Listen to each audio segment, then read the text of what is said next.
Before 1849 and the gold rush, the California coast north of San Francisco was poorly known by European Americans. In the early maps of Northern California, the coast between Cape Mendocino and Oregon is drawn as a very short and nearly blank stretch of land. In fact, native people, including the wiyot, had lived along this coastline for thousands of years.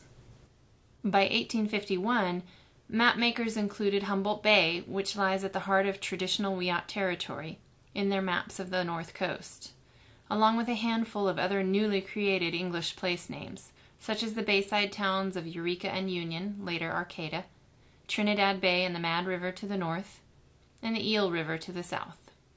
All of these places and hundreds more already had names in the wiyot language, but as white settlers quickly dominated the coast of what is now Humboldt County, and the wiyot population and language declined, these names were lost except in a few obscure linguistic and archaeological texts. Ancestral wiyot territory encompassed approximately 1,000 square miles, or 30% of modern-day Humboldt County.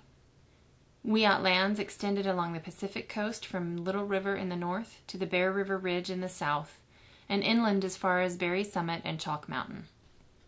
Many wiyot place names reflect the relationship of the wiyot people and their culture to the land. Since waterways were the primary travel routes for the wiyot, pre-contact wiyot villages clustered around the three major waterways of Humboldt County's coastline: the Mad River, Humboldt Bay, and the Eel River, or in wiyot, wiyot. Wiyot place names are often highly descriptive. Some names describe natural features or uses of a place. The name of Trinidad Bay, just north of wiyot territory, means land is curved. Meaning over in the woods, is the name for the area that is now Arcata, but was once part of this region's vast redwood forests. Now known as Eureka, means where you sit and rest, perhaps indicating a stopping point along the canoe route between the South Bay and the Mad River. In southern Eureka, later named Bucksport, means put the boat right in, suggesting its low sandy shoreline was once a launching site for traditional redwood canoes.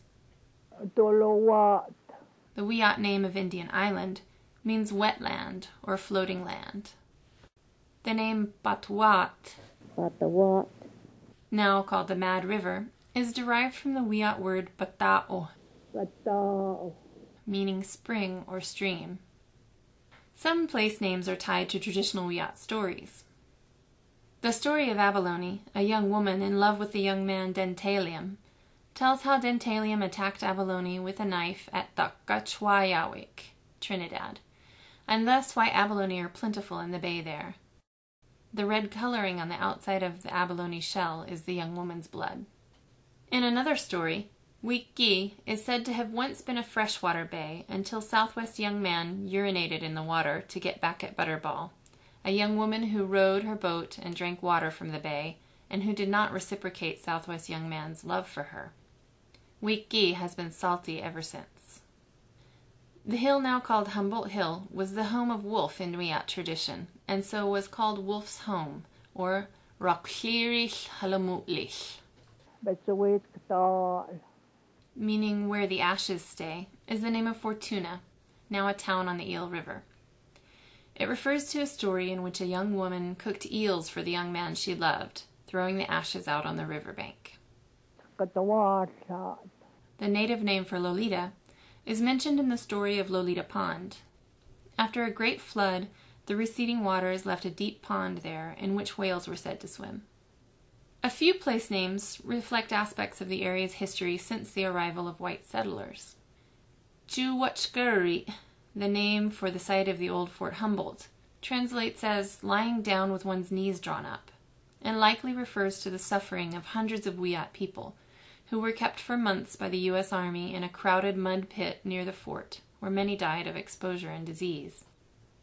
Tawetskawetlawi'i, meaning where they hoist a sail, is one name for Fields Landing, reflecting the fact that this area was once an important loading and launching site for ships sailing up and down the coast.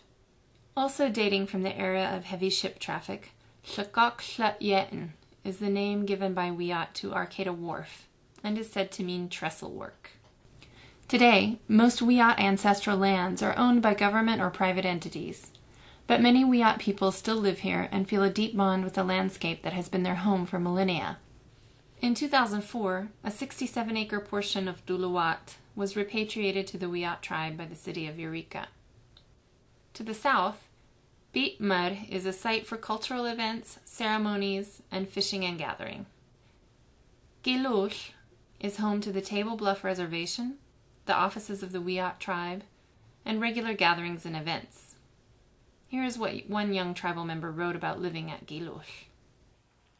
I can see the ocean from my window.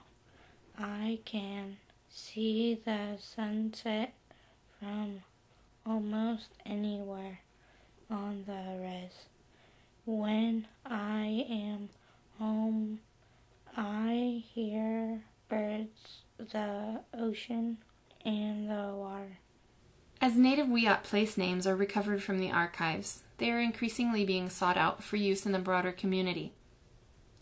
The Parawat Health Village in Arcata is named for the nearby Batwat, or Mad, River.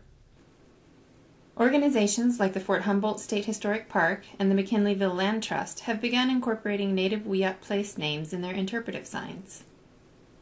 And recently, Humboldt State University's new art gallery was officially named the Kutitni Gallery, recognizing the wiyot name for Arcata. Gradually, a wiyot map of wiyot lands is emerging.